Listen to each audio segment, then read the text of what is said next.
can I be present if I fight against my ego? Absolutely.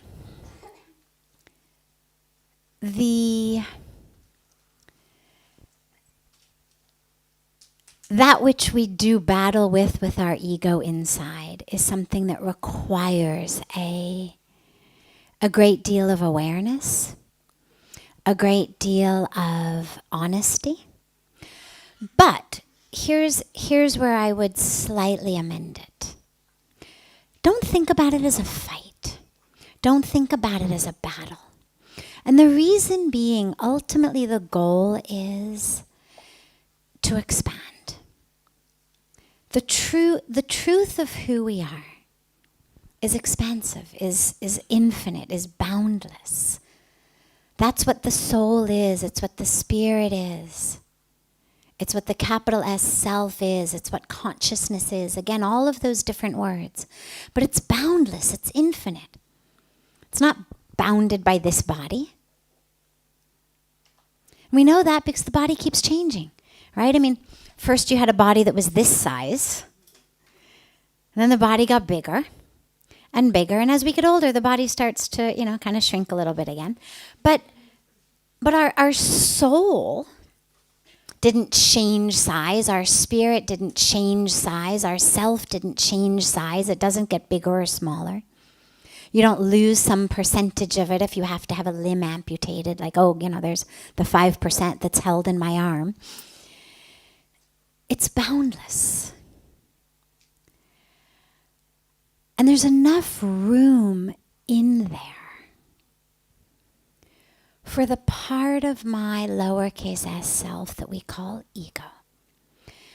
And on a personal level, I know some people do use the vocabulary of battle and fighting. And it does feel like one inside because the ego is very stubborn. The ego is very clever. The ego has a way of masquerading as pretty much whatever it thinks we want it to be. So you're trying to make a decision in your life. You've decided you're going to not listen to your ego, but you're going to listen to your quiet inner voice. And the next thing you know, there's the ego with the quiet inner voice mask on it, telling you miraculously the same thing the ego had been telling you. And you wonder, wow, I guess I am supposed to do this. Look, there's my quiet inner voice saying the same thing. So it's stubborn, it's clever. But it's not bad. It's not the enemy. The problem with the ego, the only reason that we need to annihilate the ego when we speak about it like that, is the ego is that which keeps us separate. So the ego is that which says, this is you. And of course, there are going to be days that you're thrilled with what is me. I look great. My bank account is doing well. My relationships are doing well. But there are days I'm not so happy with the package.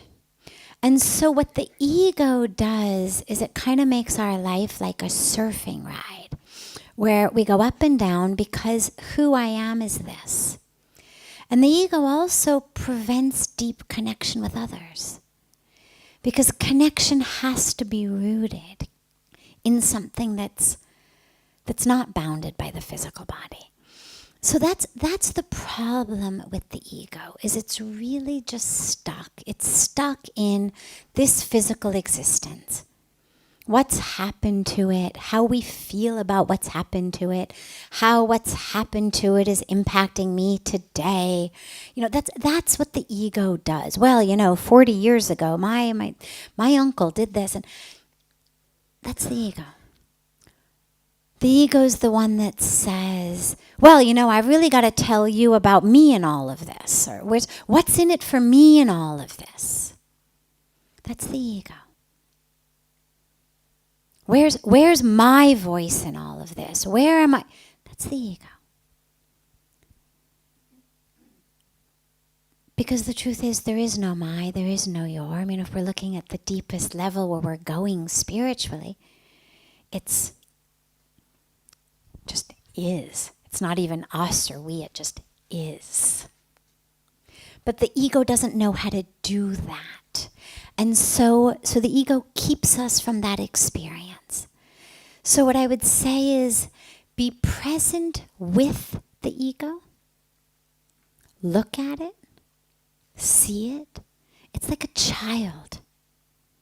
It's really like a child. When are you going to play with me, Mom? You've been meditating all day long. When are you going to play with me? When am I going to get cookies? Is all you do meditate?